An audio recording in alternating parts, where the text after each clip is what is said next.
আসসালামু আলাইকুম। আশা করি সবাই ভালো আছেন। চলে আসলাম আপনাদের মাঝে নতুন একটা ভিডিও নিয়ে।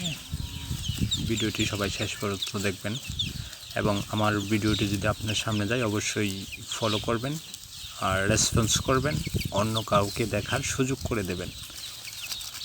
আমাকে দেখেও হয়তো আরেকজন উদ্যোক্তা তৈরি হতে পারে।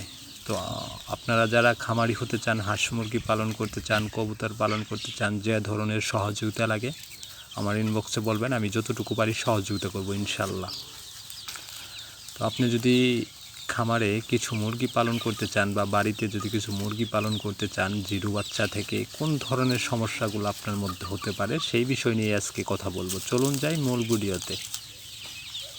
আপনি যখন প্রথম বাচ্চা উঠাবেন, ধরেন 50টা বাচ্চা উঠাইলেন, সেটা দেশি মুরগি হোক, ফার্মি হোক, কক হোক বা টাইগার হোক, যেটাই হোক না কেন, যে ধরনের সমস্যাগুলো আপনি পড়বেন, দেখা যাবে প্রথমে বোর্ডিংয়ে সব ধরনের সমস্যাগুলো হয়ে থাকে, বিভিন্ন রোগ আক্রান্ত হয়ে থাকে বাচ্চা। বোর্ডিংয়েই হচ্ছে সব থেকে সমস্যা বেশি হয়। তো বাচ্চা একসাথে জড়ো হয়ে যায়, জড়ো হইয়া যেটা নিচে পড়ে ওটা মারা যায়, ঠান্ডায় আক্রান্ত হয়, নিউমোনিয়া হয়, প্যারালাইসিস হয়, এই ধরনের রোগগুলা বেশিরভাগ দেখা যায়। তো দেখা যাচ্ছে আপনারা যখন বাচ্চা উঠাবেন লাইসোভিট ব্যবহার করতে পারেন, স্যালাইন ব্যবহার করতে পারেন বা গ্লুকোজ ব্যবহার করতে পারেন। পাশাপাশি ঠান্ডার জন্য কিছু মেডিসিন ব্যবহার করতে পারেন। আর বিশেষ করে বোর্ডিংয়ে যে কয়দিন থাকবে বাচ্চা, 6 থেকে 7 দিন, এই 7টা দিন একটু ভালোভাবে আপনাকে নজর রাখতে হবে যেন বাচ্চাগুলো এক জায়গায় জড়ো না হয়ে যায়। লাইটের পর্যাপ্ত আলো যেন থাকে, তাপ যেন থাকে, হিট যেন পায় বাচ্চা।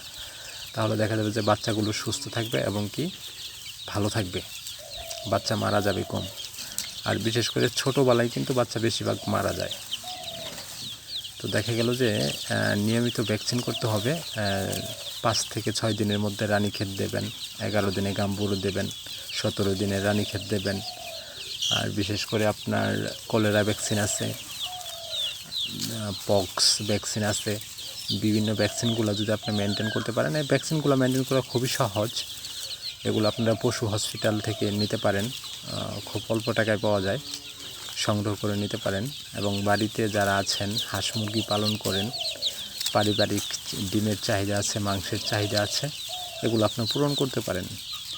একজন মানুষ, একজন গৃহিণী, একটা মানুষ যদি চায় আমি 10টা থেকে 20টা মুরগি পালন করব, এর কোনো বিষয় না, এটা ব্যাপার না, এটা যে কোনোভাবে এটা পালন করা যায় বাড়িতে থেকে। এই দেখেন আমি কতগুলো মুরগি এখানে পালন করতেছি। তো আমার মতো আপনারাও এরকম উদ্যোক্তা হতে পারেন। আমার ভিডিওটি কে কোথা থেকে দেখতেছেন অবশ্যই কমেন্ট করে যাবেন। সবাই ভালো থাকবেন।